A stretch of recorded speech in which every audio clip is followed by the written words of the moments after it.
Hi, welcome to the Sifu Mimi Chan Show. Thanks for joining the conversation.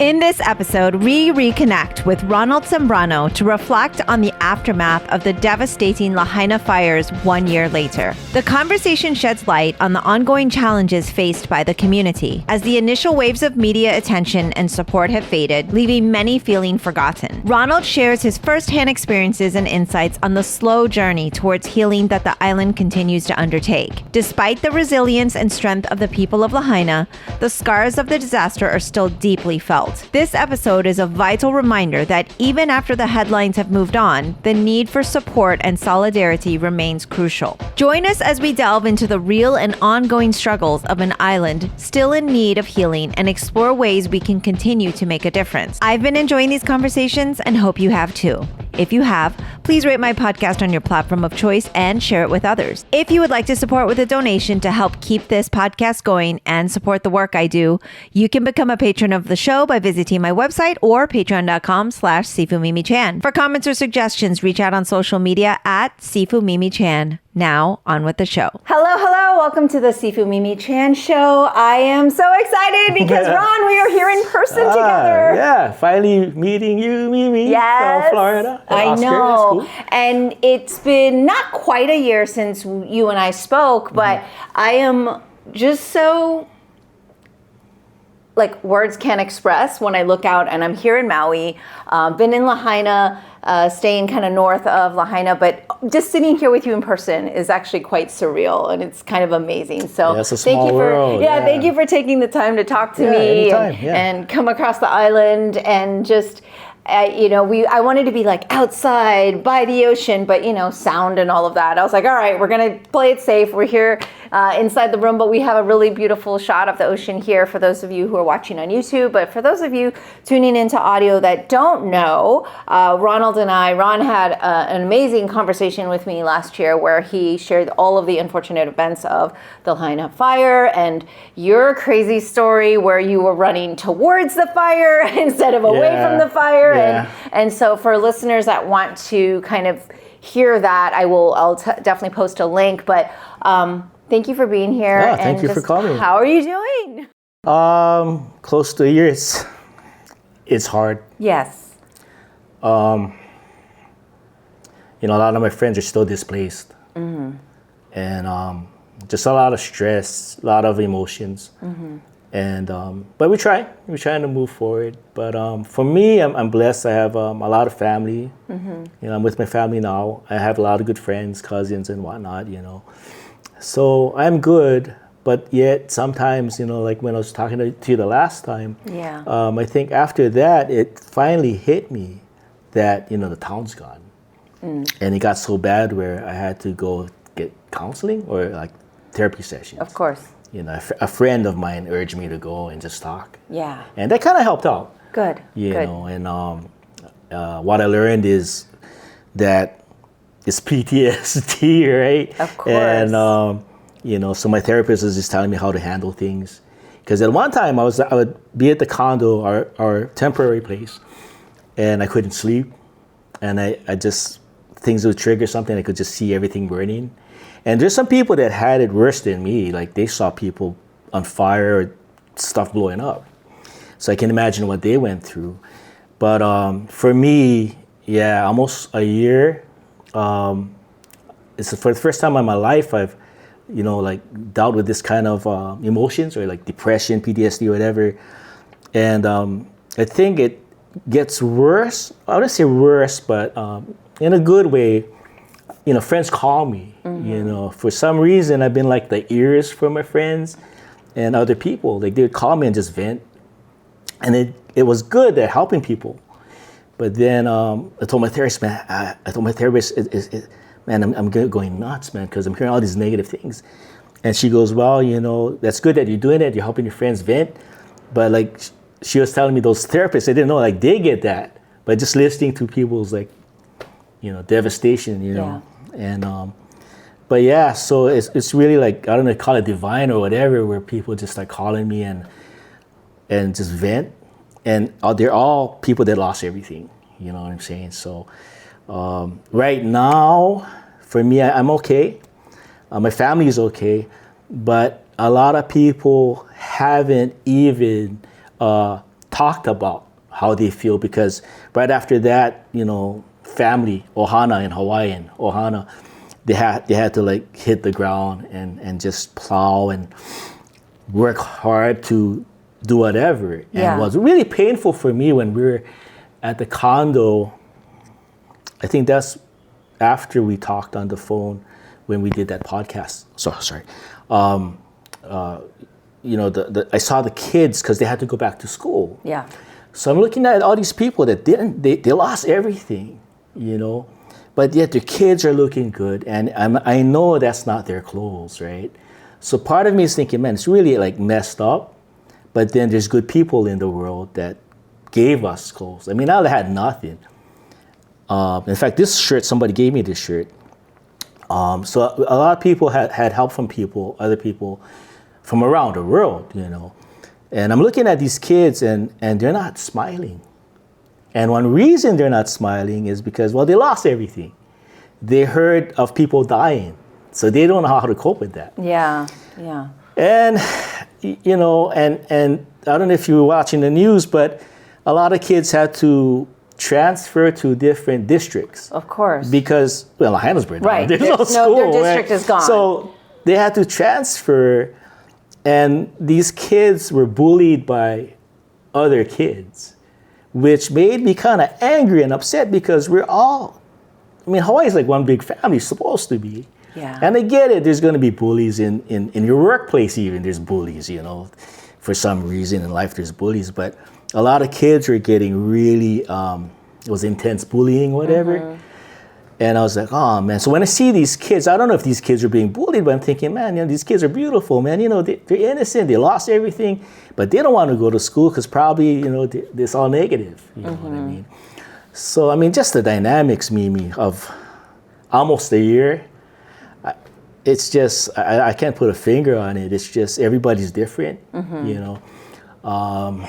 Yeah, it's just crazy. It's crazy. Yeah, your journey, it's been, like I said, we're sitting here, Oscar and I came to Maui, and we're really grateful that the community has been so welcoming and said, we definitely come. We did a Tai Chi workshop yesterday. That's but awesome. But it's just it's like a little grain of sand of just something that we felt we could contribute, but just talking to other survivors as well that, like you mentioned, are displaced or just got housing, 10 months later.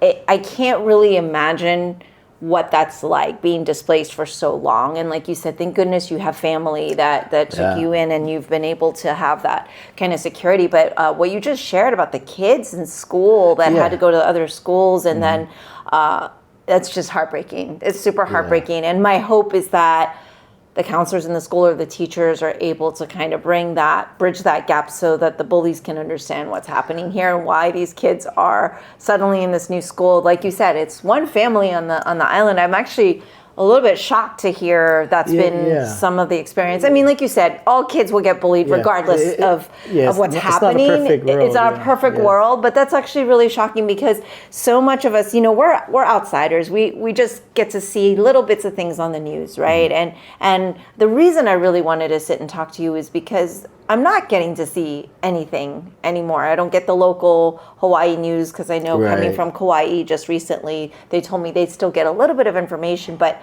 the media forgets, and then everybody forgets what's happening, right? Everyone moves on, except for you all are still dealing with things day after day.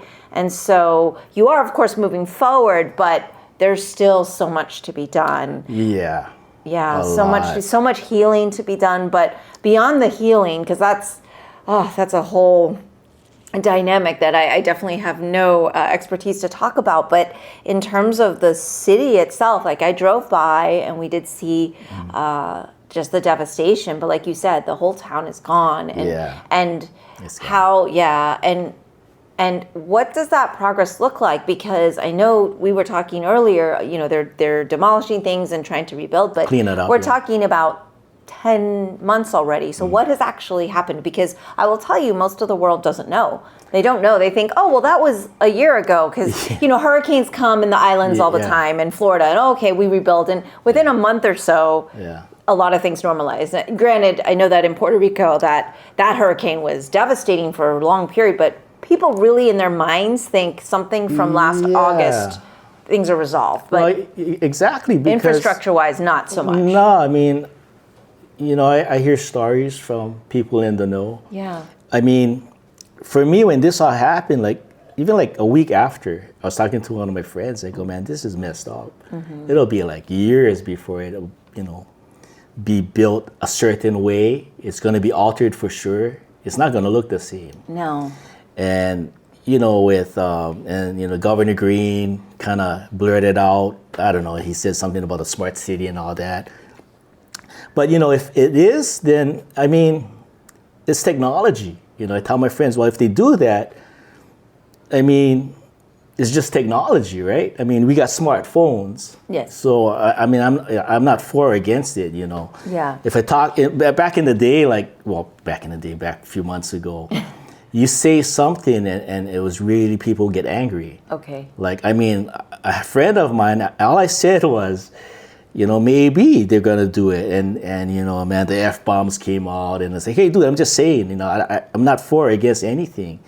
But now I kind of learned my lesson. It's kind of watch what you say. You feel like it's because of the PTSD and devastation, people are so people are emotional to change and to wanting to hold on maybe to something that's no longer there, unfortunately. I mean, but the fear of what is this new thing that's going to be, you think that's where the anger comes from maybe? Well, I think it's just the people here, they lost everything. I mean, the memories. A lot of my friends are they can't ride their bike through Front Street. I wish there was Front Street so that me and Oscar could go down there and, have a beer at Chemo's or something, but it's not there. And that's the sad thing. And what people don't realize, Mimi, I think I told you this on the podcast. If I didn't, your viewers should actually Google the devastated part of Lahaina. I mean, it was the perfect storm.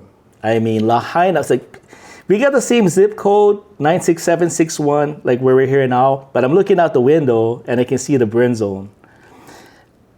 The burn zone is Lahaina. That's where we grew up. From Kanial Road, there's still homes there. My brother lives on the opposite side, but that's brand new kind of.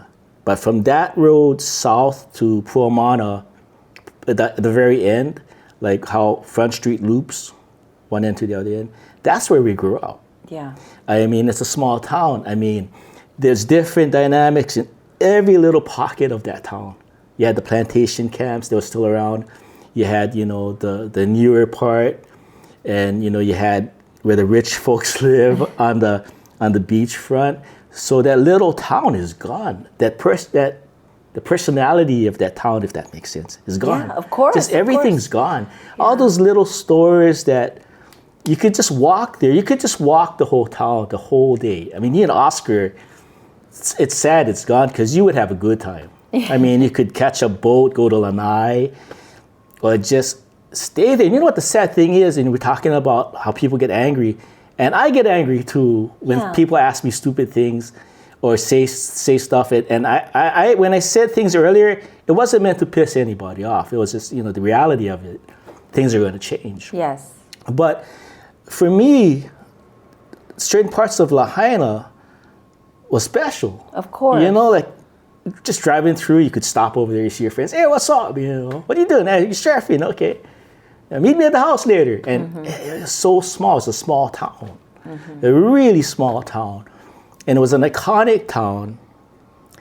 And it's gone. And you know what? Really, it's a small world. A friend of mine works at, I can't say where he works, but he works on the other side. He lost his home.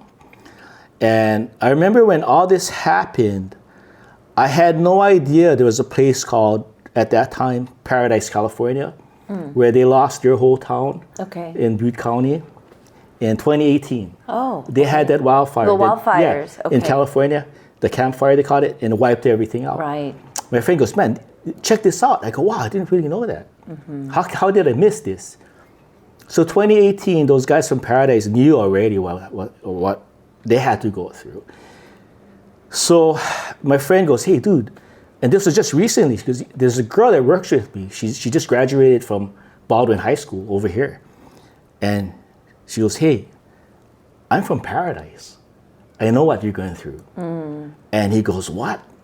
She goes, yeah, I'm from Paradise. We lost everything. That's where we're in Maui. So I'm thinking, wow, this young lady is by 17 now. It just happened. 5 years, 12 years old? She was 12 years old, 13 years old when her town got wiped out. Yeah. So I go YouTubing, Paradise, California, Butte County fire, the campfire. I'm like, oh my God. Their destruction was so similar to ours, everything. The dispatch, they couldn't get the right information. You know, it was the power company's fault. Just like over here, they're blaming the power company. Down line sparked everything. And I'm like, man, everything's the same. And at that time, a friend of mine had to go to California because his house still stood. But right next door, that's where our neighborhood was for it was gone. He goes, hey, watch my house. I said, yeah, shoot, no problem. So he was gone like a week, so I was there. And then, I was using his Wi-Fi and whatever. And I hear this big, construction stuff, moving right in front. I was like, what the heck is that, right? So we go out there, and they were trying to clear out the house 2 doors down from that. Apparently, that house burned. Yeah. For some weird reason. Right. Everything else is there, but that one house burned. So I go outside, and there's 2 big dudes, older guys. They got beards and stuff, and I go, hey, what's up? He goes, hey, man, you live here? I go, no, I'm just house sitting. Is there something I need to know? Right. I got to call my friend, man. I see these big things, construction. So, oh, no, we're clearing out this one area here. Yeah. So I'm talking to these guys, and they were from Paradise. Wow. Yeah. One guy, I think, was a fireman. Just kind of came, just to help out. Another guy was, I don't know what he was with the government, but he was from Paradise. Okay. And he just told me straight up. He goes, brother, I don't know, man. It might be a decade before all this stuff happens, to rebuild or whatever. I'm like, what? He goes, oh, yeah. So where is Paradise? Do you know where they are in their... That's like Chico. Okay, but in terms of their rebuilding. Oh, so it's 2018 and now we're in 2024. Yeah, they are rebuilding right now. From what I understand... That's 6 years, right? It'll be almost 6, yeah. Yeah. So I went online. I'm sorry, yeah, so they are rebuilding. Okay. But a good majority of their core population... is gone? Yeah, I think it's 70% left. Okay. So 3 out of 10 is there. And there's new people coming in. Right. With the money or whatever. Yeah, and so that's also same thing that's been happening here. Yeah. So see, this is where, I'm always advocating for history and learning. I mean, this is where we didn't hear about I certainly had no idea about Paradise Cove. So thank you for it's really interesting. Sharing because had we learned from that situation with, like you said, dispatch and getting information, maybe other places could be more prepared. But despite that, now we're looking at what's happening here. I know that is one of the challenges where outside people saying, oh, it's so horrible. People are coming in and trying to buy the land because they have the money, and then what do people do so how does that work though? Because if you owned your house in Lahaina, right, and then now there's nothing there, and it's going to take 5-10 years maybe even to rebuild, how can you afford to just hold on to that and wait, or what happens? Are people coming in and making offers, or what's the recourse there? I had friends tell me, and this is a true story. Can't name names, of course, but one of my buddies, he's still healthy, but he's in his 60s. And he lost his house in Lahaina, everything. And in his house, his kids was there renting from him, kept the family together. And one time I seen him, because we catch the bus, he lost his cars. And like, hey, dude, how you doing? You know, and he's like, all right, I guess, you know. So I asked him, are you guys going to rebuild? And he just lost his, you know what? He says, nah, I ain't rebuilding. I'm going to sell whatever I can, like pay off whatever bills. Because maybe so a lot of people, they still got to pay that mortgage, although the house is burnt. And they still got to pay their whatever they owe, if they could. And a lot of people lost their jobs. A lot of people got their hours cut. So that dynamic of the financial thing, yeah, so this one dude I'm talking about, he already left. Okay. So I don't know if he sold it or whatever, but he said he ain't coming back. His whole thing was he wanted him and his wife, they wanted to like kind of retire and live in Lahaina, get a couple bikes and, every day ride into town, babysit the grandkids. Life is cherry, right? It's awesome. Worked hard all his life, 2 jobs. His wife, 2 jobs. That's what you got to do in Lahaina. He lost everything, and he said, screw that, I'm gone. And he's gone. Last week, I ran into a friend at the Queen Kaumanu Center, the mall on the other side by the airport. And I ran into one of my friends who lost everything. He's older. And then I see one of my friends, he's behind my other friend, just like Divine. We all was at Starbucks at one time. And he's looking at me, and I'm looking at him, and he goes, dude, I know you, but aren't you supposed to be in Vegas right now? And then I go, hey, dude, I can't name his name, but he goes, that's me, man. I go, what are you doing? He goes, well, I had to come back to Lahaina to take care of some paperwork, whatever that paperwork was. He had to come back into Lahaina. And because his house and his wife's house burned, and they moved to Las Vegas like back in before Christmas, I think. So they bought a place there. So I'm thinking he's all good, right? Because they sold everything, right. And he's in Vegas. A lot of Hawaiians are in Vegas. Why Vegas? It's just there's just an affinity to that town, and from a long time ago, All right, we'll get into that later. But before that, he left Maui. Him and his wife a long time ago, when they were young, they moved to Seattle. Okay, they were in Seattle for a long time, like 20 years. Had babies, and then his wife's parents or something got ill. So they came back to Maui, and they came back to Maui for I guess almost 20 years again. Everything burns down. So now they're thinking, where the hell are we going to go? So they just, I guess just for the heck of it, they just said, let's just go to Vegas. Yeah, so they got a new house. So I said, dude, I'm just trying to see if he's okay and all that. I mean, hey, dude, you're okay. You guys got a house now, and he showed me pictures, and he just lost it. He goes, Ron, I don't give a blank about this house. I can lose this house. He just cares about people now. He goes, how the F did, we lose everything?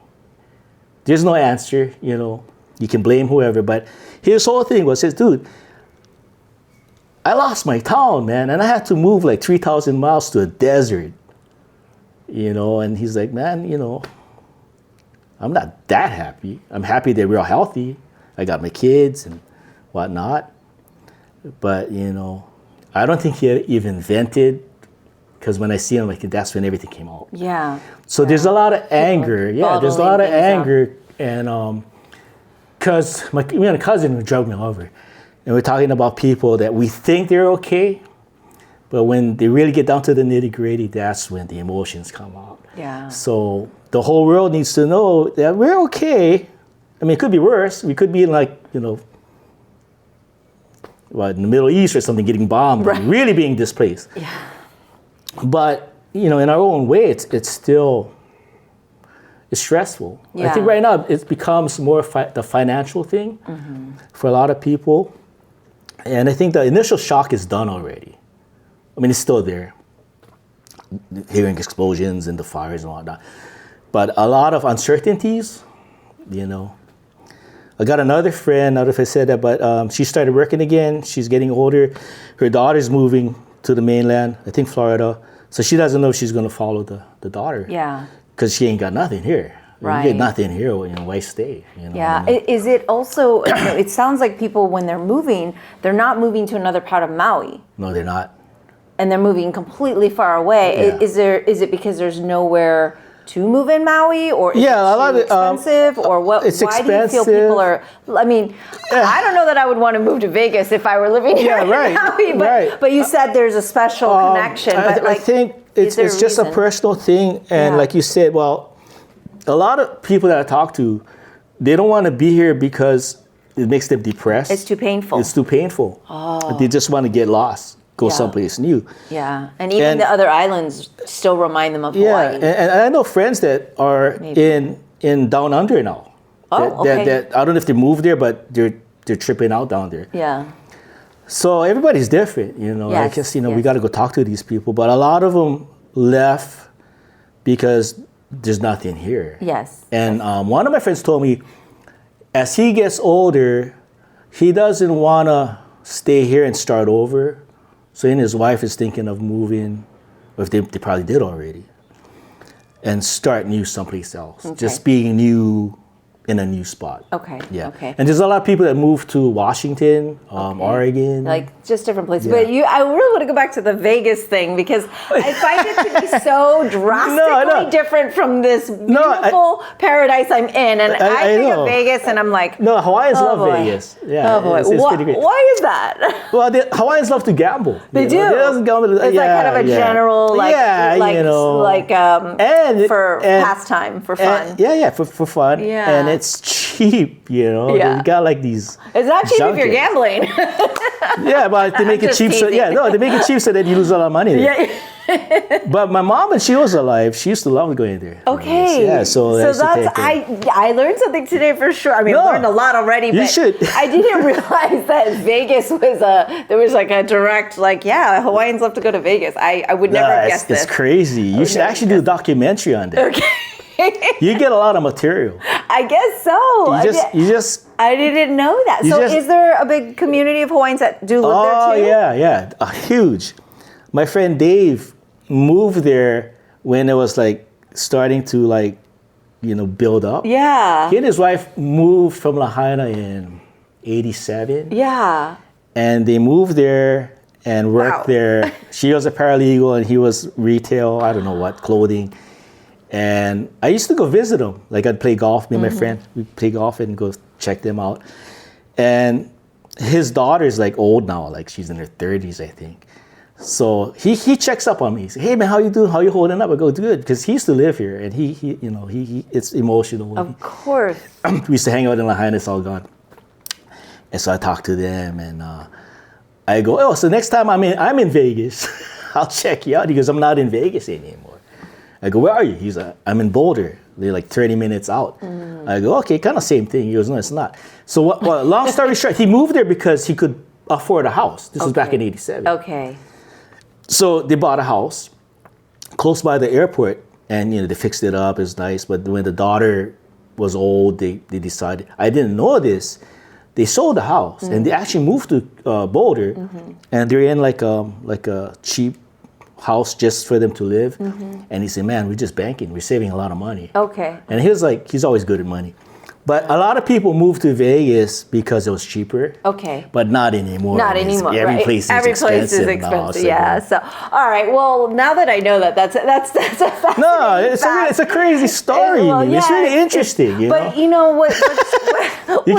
what's so disheartening though is that when you're telling me people are leaving, and now that I'm thinking about it, it's not just because there's nowhere to get a home, but it's just too painful. Yeah, a lot. And I mean that is so heartbreaking because it's this is the way you especially the first time I talked to you, describe the town and the community and the people, and just to kind of have to step away from that. I hope that in time that people can start to heal. I mean, and I think people throw out there, well, it's been a year. I'm like, a year is nothing. Of course it's still fresh in your minds, because also the island is big in terms of it takes an hour and a half to drive around, but you're still here, right? So you'll see it or you'll hear something about it, and that it's it reopens the wound, right? And it's not like time makes it completely disappear. It's still trauma. It's still something really intense that everybody went through, and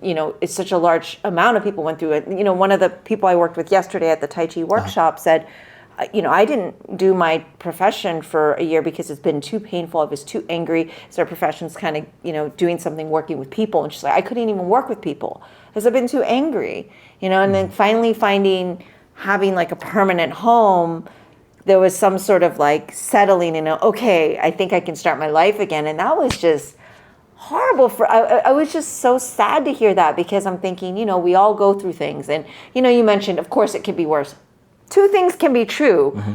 It can be really bad in the Middle East, of course. That's a whole, like you said, a whole nother thing. That's a whole different Oscar animal. and I always say, we're so grateful and blessed that we were born in the States. Like, we could have been, born in Rwanda or the Congo and be going through all this genocide and all these crazy things. But, like, two things can also be true. Just because that's happening doesn't diminish the pain of your community, and it doesn't diminish what you went through, right? Mm-hmm. And so many things can be true at once, not just two. But speaking of, kind of your personal experience, I have to tell you, I know that I love that you're going to therapy. I go to therapy, and I didn't lose my whole home, but it's something that's so important is our mental health. But I think you've talked about so many of your friends now, and I don't know that I could even keep track, even if I had their names, because you clearly have so many friends, and that they all lean on you. I do hope that you are able to not have to harbor everyone's pain, because that's tough. It's huge weight on your shoulders that I hope you're not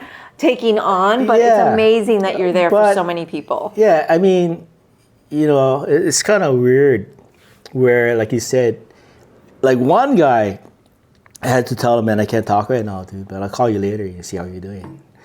But yeah, I try not to let it weigh me down, but I thought, man, the Red Cross at one time had like free counseling. That's the one I got, was free. And, and I called them up and go, can I see somebody again? They go, yeah.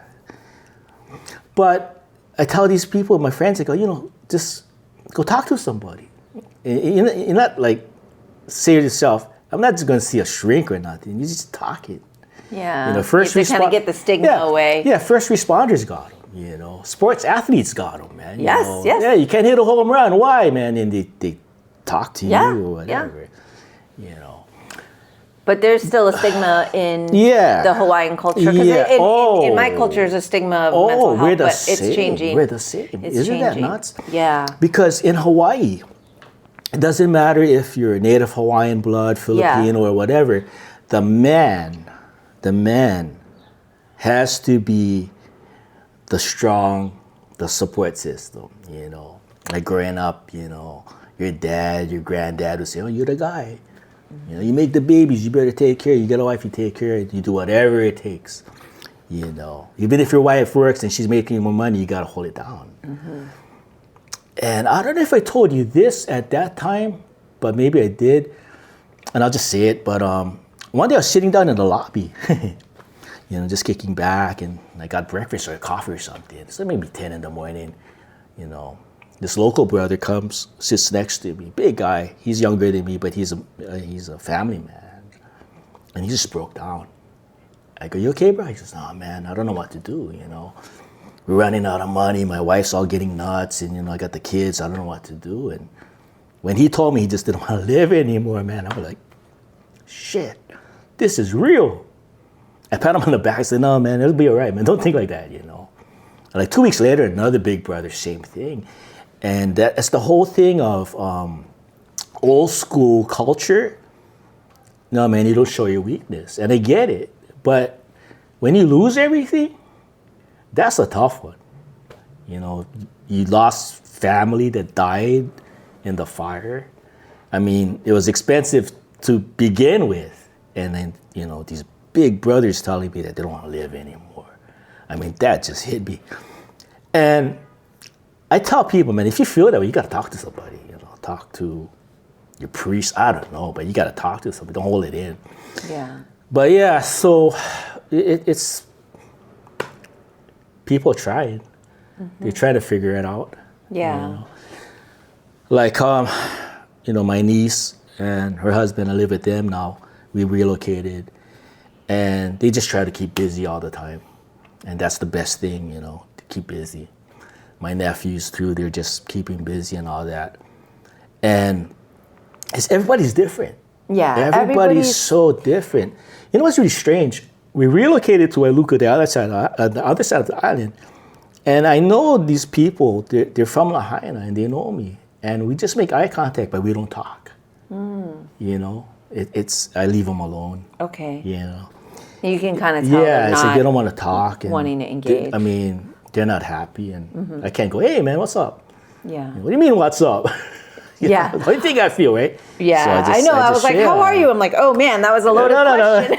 Yeah, loaded questions, right? But the dynamics have changed, and I just hope that things get better for everybody. You know. Yeah, I mean, that's all. That's all we can do. And I think, to be fair, it's like the rest of the world. It's not like they've forgotten because they don't care, but it's mainly because out of sight, out of mind, right? So it's not that no one cares what's happening with your community, right? But it's a matter of, now we've moved on to the next news cycle thing. But I find it super important to follow up and, like you said, check in, see how you're doing, what's been happening, but also, hey, this community, the needle hasn't moved very far in terms of progress. Yeah. Right? Like we were talking about going to the zone and seeing everything. It's like there's so much to be done because it really hasn't changed yet.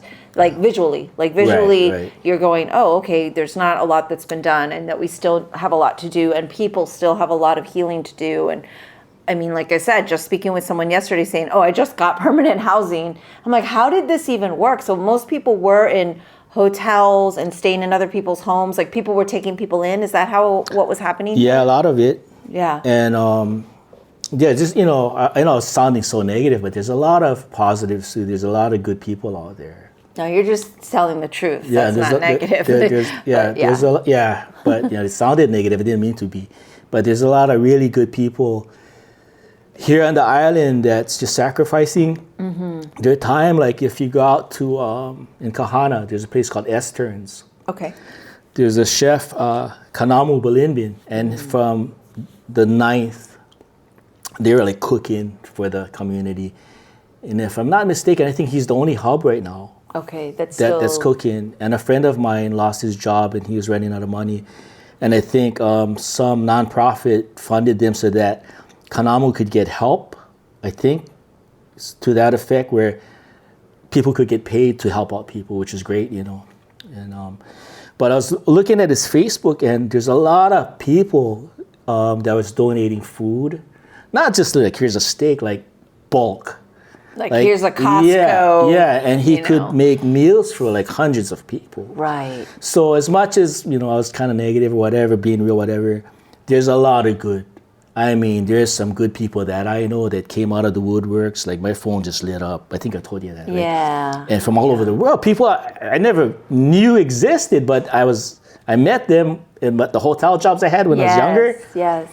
And they're still checking in on me. Amazing. So there's amazing, good people out there. I just want people to know. Of course. There's really good, beautiful human beings out there. Yeah. And recently I was going to Washington like off and on for like almost 6-7 times. My Uncle Bill, I don't know if I told you this, he had a stroke like 4 years ago. Oh, okay. And his wife, Auntie Gloria, said, come up. And so I wrote their story as a caregiver. She had to because Uncle Bill had like a massive stroke and he's only now like getting better. But the story with them was, I don't know if I told you this, when all this happened, they actually sent me like a lot of money to hey, here, here's some cash, from the people in Washington where they're from, Port Orchard, and they got together and they had like fundraisers. So they had like 3 rounds of fundraisers. Amazing. And I'm thinking, Auntie, man, you got to take care of Uncle Bill, and he's having a hard time, but he used to live on Maui. So he goes on, and man, we just watched the news. They were seeing stuff like burning that we didn't. We live here, but we didn't see what was happening. We just saw the flames. But what they saw was just total chaos. Yeah. Yeah. So they were helping me. So I was going back and forth, and I got to meet a lot of people there. Some of them had Maui ties. Yes. So it's really emotional, Of course. And then a sister I never met in my life, but come to find out she was here helping after the fires. It's a really small world. Yeah. You know, so I go follow them. You know, I'm kind of documenting their life, but then.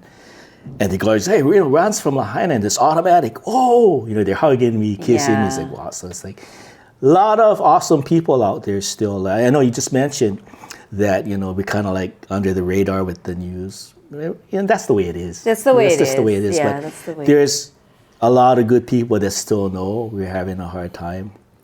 So that's awesome. A lot of good human beings out there. Yeah, and you know, we're talking a lot about the economical impacts and the financial hardships that people are having, and that's why they're selling, and that's why they just not just emotionally need to move on, but they literally cannot afford to sustain what's happening. And so, you know, you had talked a lot about last time, like, no, we still need tourism, everyone. It's like one of the main industries here that helps generate anything on the island, whether it's keeping restaurants open or whether hotels open and all of that. And then we talked about people not having their jobs. Has that improved at all in the last 10 months? Like, because you were mentioning jobs are just actually difficult to come by, because, you know, the outside world, the stigma of so many people saying, oh, you're not working, that means you're lazy or you don't want to work. And then I think people don't understand, no, literally, that is not a simple thing, right? It's not simple to be able to just do what you were doing before. A lot of people, if your entire town's gone, you know, where are you going to be? But I think people don't understand what's the dynamic of that side of things too. So the job market has been challenging. Yeah, it has. And yeah. I mean, all the restaurants in Lahaina's gone. So there's a lot of people that worked in those restaurants that left. Yeah.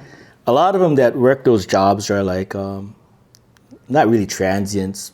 Yeah, some of them, but a lot of them that were in Lahaina, they made Lahaina home. They loved it. Yes. Even if they were struggling. Yeah. A lot of them were like surfers, outdoors people. They loved it. You know, even if the rent's high, they don't care. You know, they work another job just to be in paradise, right? Yes, yes. But to answer your question about the job thing, it's changing. There's some hotels that's doing well, and I guess some that's not doing too good. I mean, right after this happened, I was at my friend, I'll say his name, Wayne Cochran, his Maui surfboards out in, it's right out here. Okay. You can see him. And, I don't know if I told you this stuff, but he calls me. He goes, hey, Ron, I got a gift package for you. Yeah. And at that time, I was just right down the street at the Kanapali Shore. So my niece drops me off, and I see him. And he goes, oh, I got something for you, man. So he gave me like a T-shirt and a goodie bag. And guess where the goodie bag was from? From the people at Paradise, California that lost everything. Yeah. That's amazing. There's a little note for all you guys in Lahaina. We know what you went through. And I was like, oh, man. I started crying right there. And it was like cookies. And there's like $100 cash in there. I'm like, wow, I could use this, right? But it wasn't just, there's money. It was just a thought. Yes. And I tell my friends, and a lot of my friends, they didn't even hear about Paradise. We talked about that. But back to the question. Sorry, go off. It's okay. So me and Wayne, we're sitting down outside. It's real local shop, surf shop. You know, we're looking at the cars passing by. And some other local guys come by and we're talking, you know, just conversing. And then this kid comes up with his rent-a-car with the surfboard, a rental surfboard. It's one of those, you're not an expert surfboard. He comes in. And apparently he was coming to Maui a lot, Lahaina side. You know, he's got a mom, dad. This guy's like maybe 21 because he's driving a car. I think you got to be 21 to drive a car. So Wayne goes, hey, what's up, man? He goes, hey, Wayne, I came to return the board, man. And he made a statement that was really like one of those moments. He goes, well, I don't think I'll be seeing you, Wayno, for a while. He goes, why, man? My mom said we're not coming back to this side of the island for a while. She's hurting, man. You know, there's no Lahaina. Because you got to understand, that Lahaina was like the magnet. It was actually the magnet for the whole island. And people would just come from Wailea to see Lahaina. And the kid goes, yeah, you know, my mom and my sister, they could go to Lahaina every day. Now it's gone, so Wayno goes like, I was telling you, well, just go to Wailea, go to Kihei. And he's like, nah, I want to stay down there. this is the place to be, but sorry, man, Lahaina's gone. There's no fun anymore. So I'm thinking to myself, this is just one kid in his family, maybe there's 5 people, times 300 families like that. It's going to hurt business.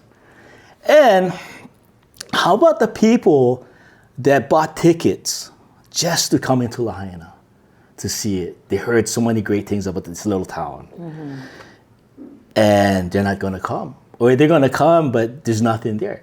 It's like you telling me, hey, Ron, come to Florida, and we'll take you to the Buccaneers game or something, right? And then all of a sudden something happens. There's no Buccaneers where the stadium's gone and whatever. I pray nothing happens, but something happens. And then you, hey, Ron, you still come in? I mean, okay, well, I'll visit you and Oscar. I love you guys, but I love you guys, but I wanted to see the Buccaneers, but they're not. Disney World or something. I don't know what's. I don't know. Like, but, Disney's gone. Yeah, I don't know that everyone's coming to Florida. I don't want to be cold, Mimi, but But so in that sense, exactly, are they coming? Happened. Are they coming? Are they coming to Maui because Lahaina's gone? I don't think they will. They might. Yeah. Well, this is why we've been trying to encourage people, because there's a lot of tourists that have been hearing, oh, tourists are bad because they come in and they're taking advantage of Maui and everything. I said, look, there's a respectful way to come and visit this island.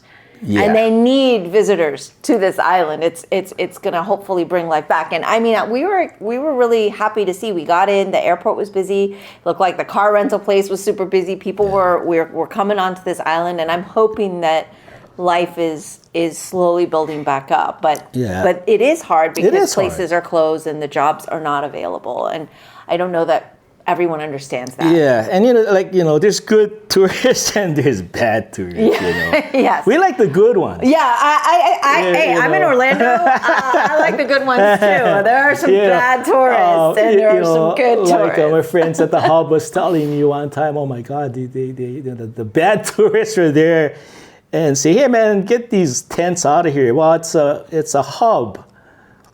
There's cooking equipment. And there's little kids playing on the beach, and they're like, we paid money to come here, man, and you're taking up the beach, that kind of thing. Then go someplace else. We don't need you. Yeah. We'll give you a refund. Beat it. Yeah. But, there's good ones, too. I mean, I met some really good people who just show respect. And of course. They'll ask me, can we go there? I'm like, yeah, you can go. It's public. Well, we just don't want to offend nobody. And, they're mindful. So, like some locals, they get really pissed off when, people sneak in the burn zone and they're videotaping for the wrong reasons, exploiting it. Yes. Because we take it like that's like for me now, it's like certain parts of Lahaina, that's a person that I never said goodbye to. Yeah. It's like it burned. It's like imagine and it your loved didn't get its proper rest, right? Like it didn't get the memorial. It didn't get like that. I mean, they had like a march through town meeting, and which is cool, but I was on the mainland when that happened. But I hope during the 1 year thing, they're going to do it with class, whoever it is, the mayor, the governor, whoever, some public figure, some good one. Good luck. Yeah, I know. Good luck with that shit. Good luck with that shit. But where's that blanker? Where is that? No, but I don't know why I'm saying this, but I mean, what the hell? But I mean, I just hope that. Well, it's been frustrating. Yeah, I mean, whoever. Leadership. Yeah. Good leadership is hard to come by. Yeah, where are they, right? But I hope the 1 year thing will be with class. What would that look like to you? What's that? The 1 year memorial, the honoring of the town. What would that look like to you? Like my thought would be, why don't they ask the community who live there? Why don't they ask the people of Lahaina what should be done? That should be it. Yeah. So why haven't they asked you yet? Is my question, because they should already have been planning it. We only have a month to go. I think they're planning something. Gotta be. They got like some advisory board that they put together. But what would be one aspect if you were to say, this would be nice? I think they gotta honor the people that died. Yeah. That's one of them. Yeah. And I don't know, whoever, just speak from the heart, man. Just be human. You know what I mean? I mean, I got friends that they're just lost right now, and they need healing. Yeah. And so whatever the anniversary thing is, I think the theme should be healing. If that makes sense, I don't know, but of course. I just hear some horror/funny stories. Like a friend of mine, he's a little older, and just to get out of the house. Well, this is weird. He doesn't have a house, so wherever he's living, he had to get out of there just to get his sanity back. But he's working out in one of the resorts over here, and he started snapping because he's not all there, and you cannot blame him, right? Yes, of course. And he's like, yeah, man, I don't have any aloha for anybody. And we say, man, maybe you should work like this. Don't go to stay inside, man. We understand. You lost everything. Yes. Don't work. You don't. This guy actually doesn't need to work. He's okay. He's good. But he's had to get out and circulate. But it's like, dude, you're trying to circulate, but you're telling everybody off. Damn tourists. Yeah, they're here because they're trying to spend money, and you got the job. You have the name tag. Yeah.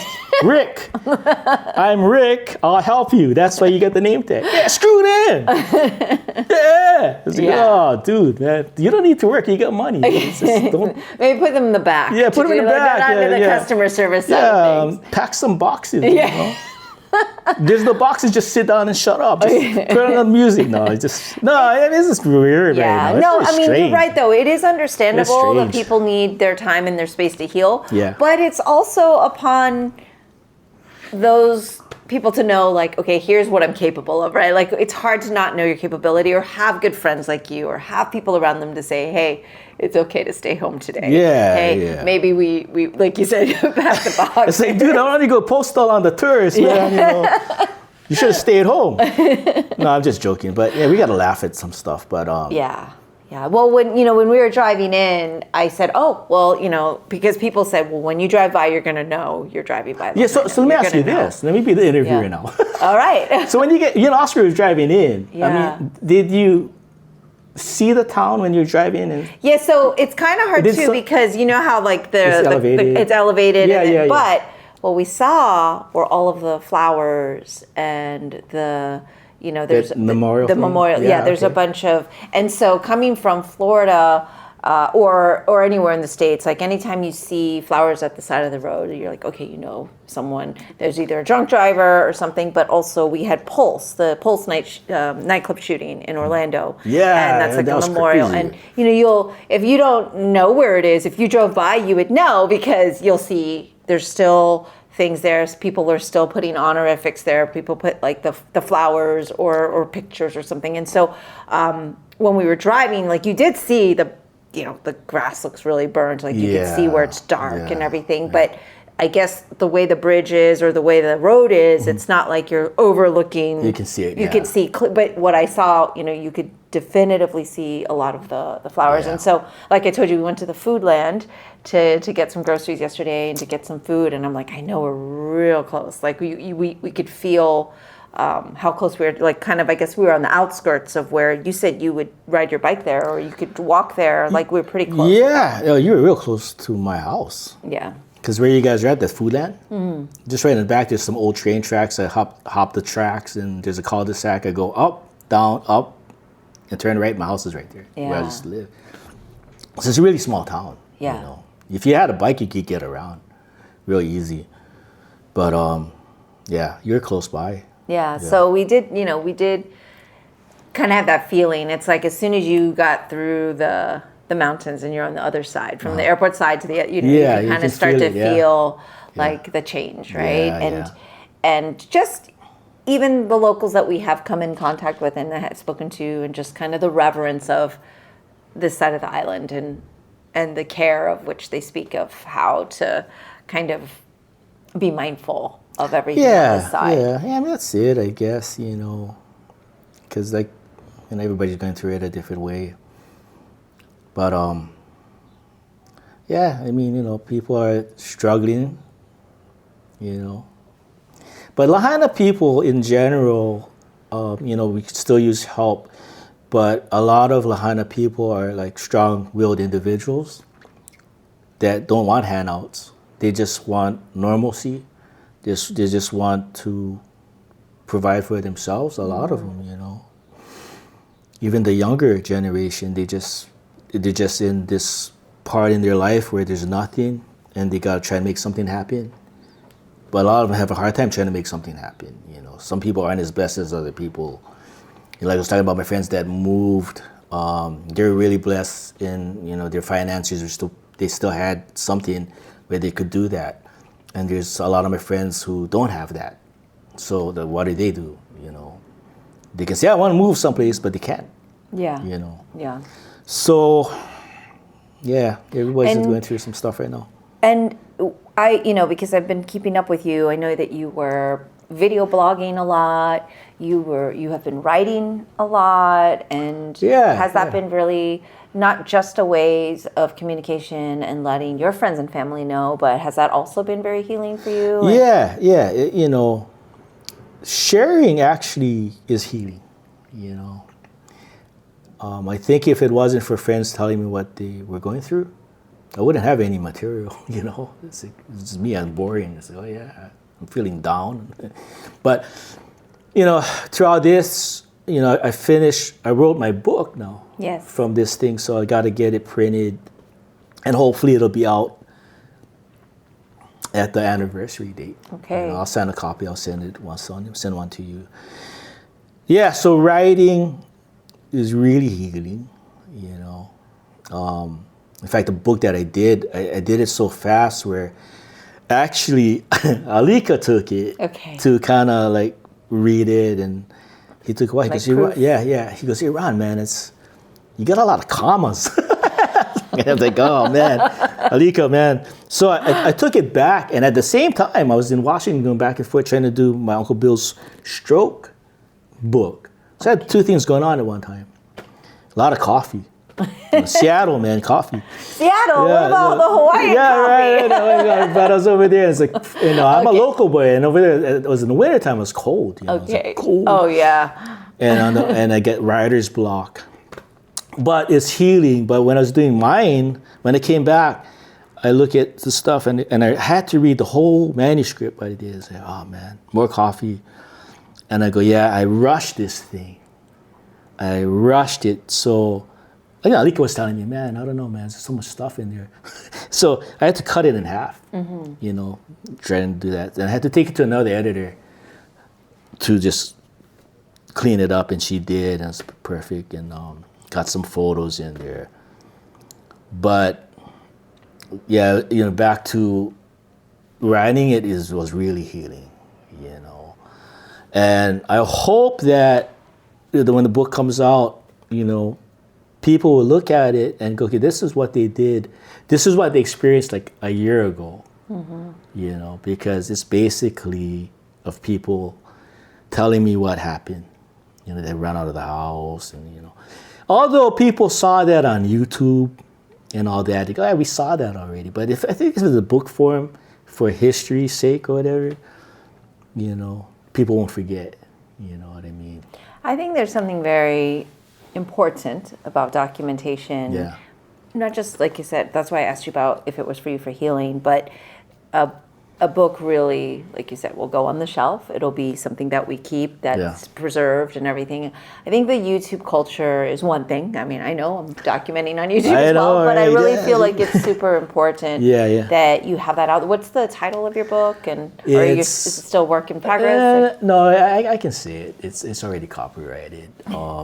It's called Displaced from Displaced Lahaina. So it's like displaced and displaced this place, this space place, Lahaina. Yeah. And so we'll see how that turns out, A lot of people would tell me, hey man, we're gonna get it now. We want to get it. Is it on Amazon? I'm like, no, not yet. I should have shut my mouth. Yeah. No, soon enough. Soon enough. We will definitely link that and follow up with you. And a good portion, I still haven't figured that out yet.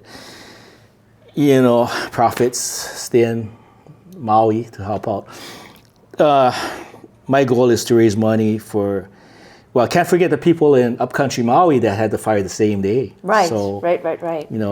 God permitting. Yeah, I don't think people realize that was a different place. Yeah. I think there's multiple fires, but everybody's like, okay, it's all one island, it's the same thing, but if it wasn't for Lahaina, they would get the news because that was a big fire. You know? So help whoever needs help there, whoever needs help here.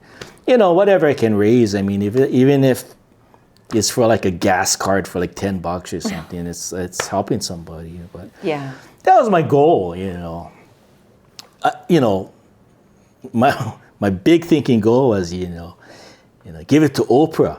Hey, Oprah, you try to help us out over here, man. Help me with this book. Well, you know what? And sell like millions of it. There you go. In different languages. You gotta get in Oprah's book club. Yeah, and I'll go on like Fallon and talk about it. Okay. Or Jimmy never Kimmel. know. Hey, buy the book, and buy me lunch now.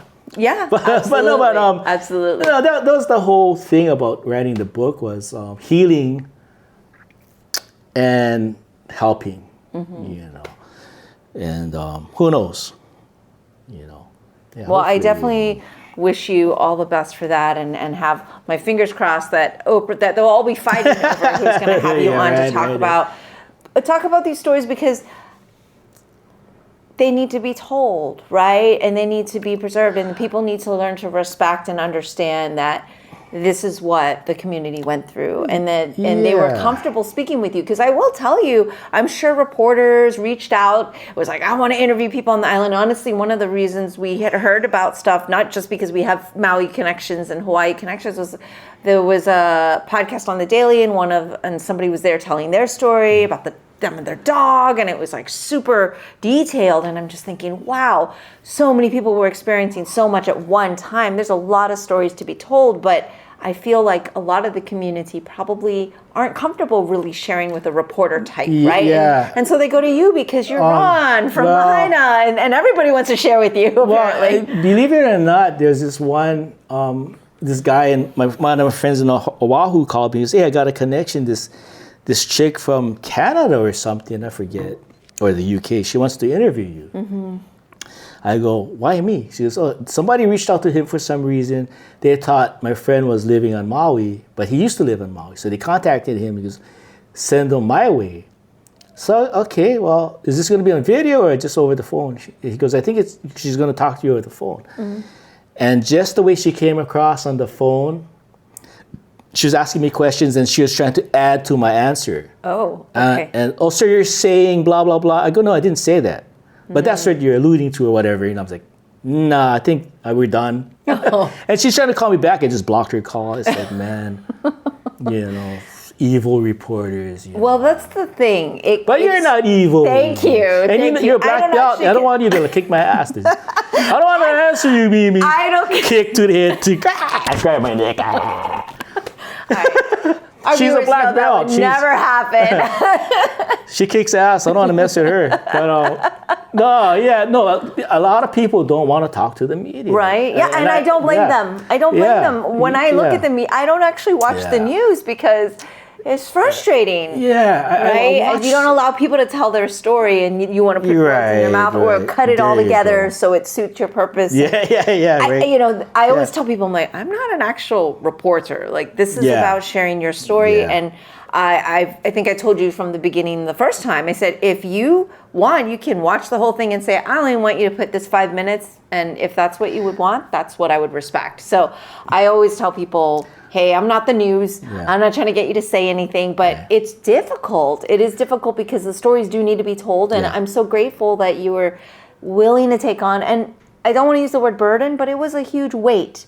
It really was, because it's a lot of emotional pressure that you took on. So thank you for that. Yeah. And I'm so looking forward to the book and understanding the stories so that we can understand better what happened here. Yeah, there's so many people out there with some incredible stories that hasn't been told. And when I was writing my book, I asked these people, can I use your name and your face? Because they'll make it more genuine, They go, yeah, sure. 2 weeks goes by, they come around, we don't want to be in it. Mm-hmm. I said, oh man, can you just make up a name so it can be anonymous? Yes. At that time I go, no man, I gotta get you guys on there. If not, people are gonna think I just made this stuff up. But then half the book, people said, yeah, no problem. Yeah. So one of my friends goes, you know what, just make them anonymous because we're vetted. We told you, you can use my name and my face. So, okay. So first half of the book is like talking about people that I talk to without their real names. kind of like their names have been changed to protect the innocent. And that's completely fine. And Yeah. there are so many unbelievable stories where it wasn't just losing their tongue, but they had some other pre-existing mental thing going on. Yeah.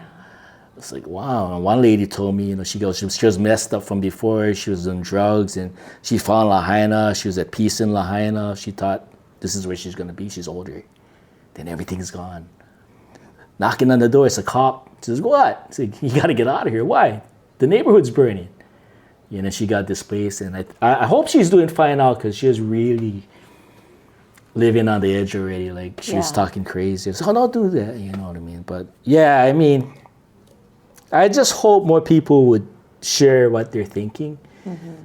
It doesn't have to be on a podcast, just talk. Of course, yeah. Of course. If it's on a podcast, it's even better. Then, the word can go out how they're feeling. Yeah. Yeah. I mean, if somebody wants to talk, I'll send them your way. Of course, yeah. I'm always. Oh man, there's dozens. There's dozens. And even beyond just the fire, right? I feel like, because you were kind enough to share a little about your background. We talked about you growing up, and I started this podcast originally to help share people's stories, right? And to just kind of understand more and empathize and be able to build empathy about different cultures. And just over this last weekend in Kauai Comic Con, I was speaking to an author, Moana McAdams, and she wrote a little bit for Lilo and Stitch. She's a native Hawaiian, and she talks a lot about Native Hawaiian history and culture and Pacific Islander stories and things that we don't get to hear about, like how underrepresented and misrepresented the culture often is, and just being able to kind of fight for that inclusion and being able to kind of, again, we don't want to lose the stories and the lineage and everything. And so I think even beyond the fire, like, of course, I'm always willing to talk to anyone that wants to share and be able to heal through that. But I always find the individuals themselves have fascinating stories and backgrounds that are, everybody has an important story to share. And I think that's something that's really fascinating. True. So. Yeah, that's one thing I'm learning too with just doing the book is that you never know what you're going to learn from somebody. Exactly. And, what's that old saying, don't judge a book by its cover, But we do that sometimes. I do that all the time. Yeah, right. Look at that dude. you bum. Come to find out the guy's like a gazillionaire, right? Hey, your friend now. I know.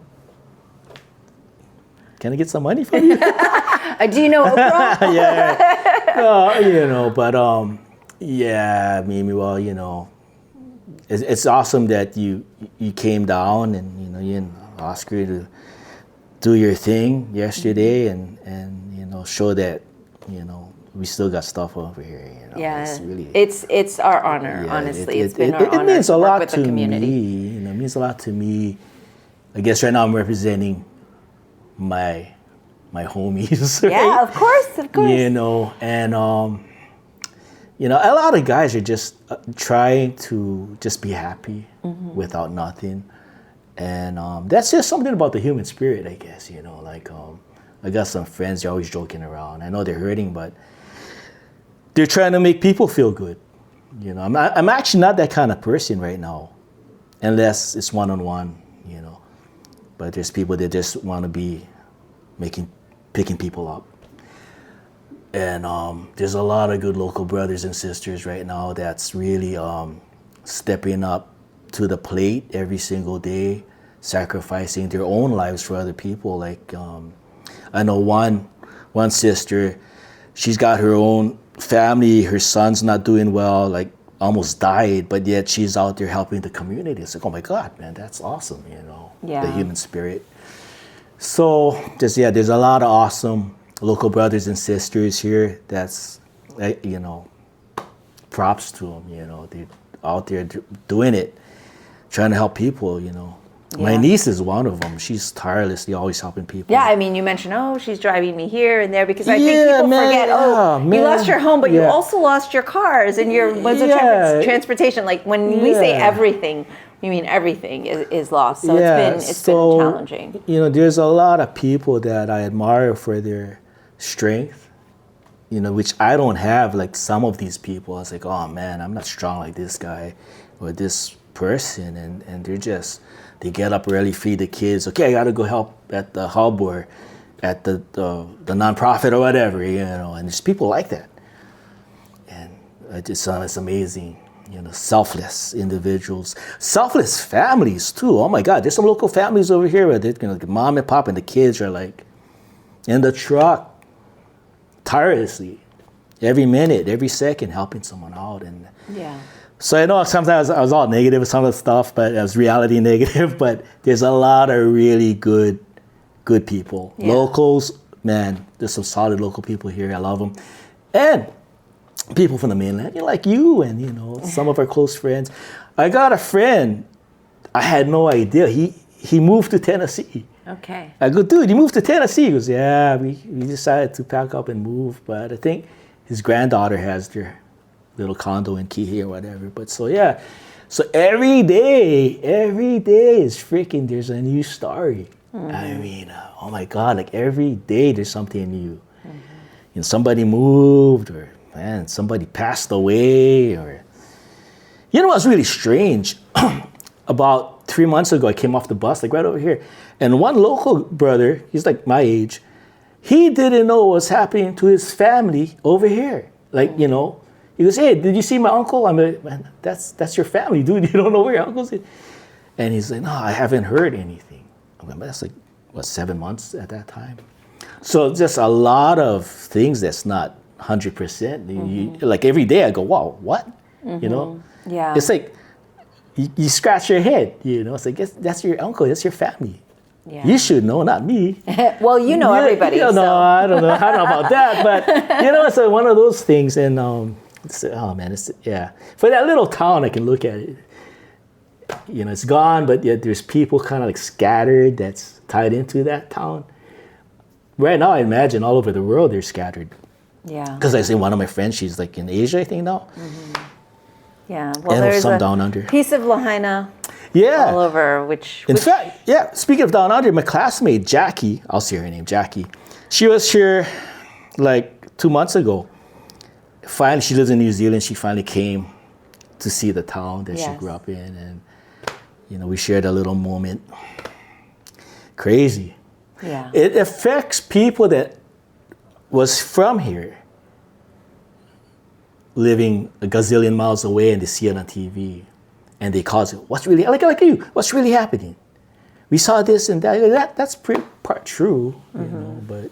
Yeah. So when Jackie came back, she just lost it, It's like, oh man, everything is gone around. I go, yeah.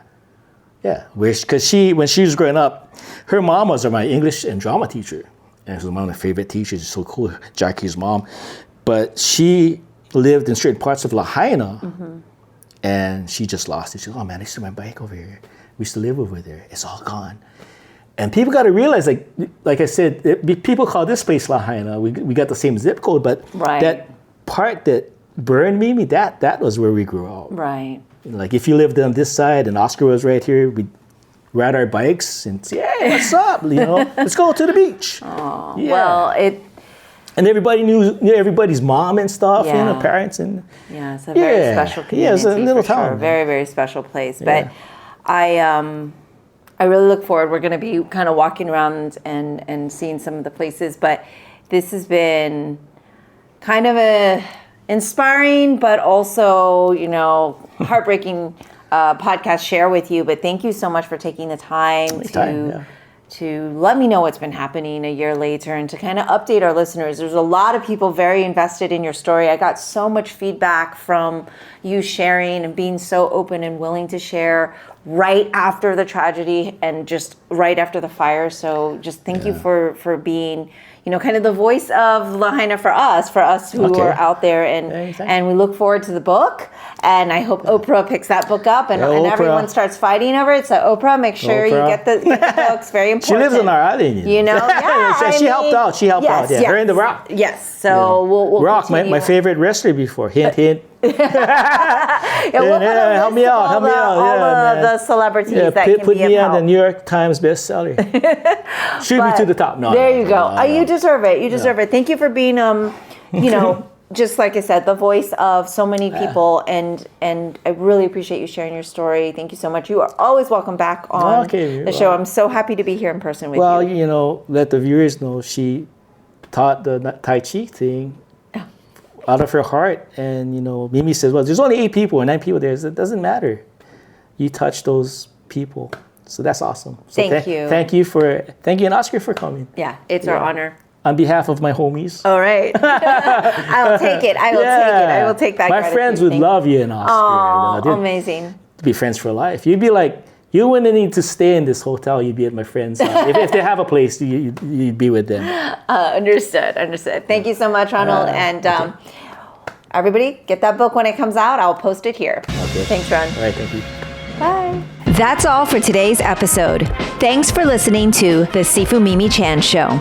Please subscribe and rate my podcast on your platform of choice and leave a review. You can become a patron of the show at patreon.com/SifuMimiChan to help keep this podcast going. Follow me and interact on social media at Sifu Mimi Chan on Instagram or Facebook.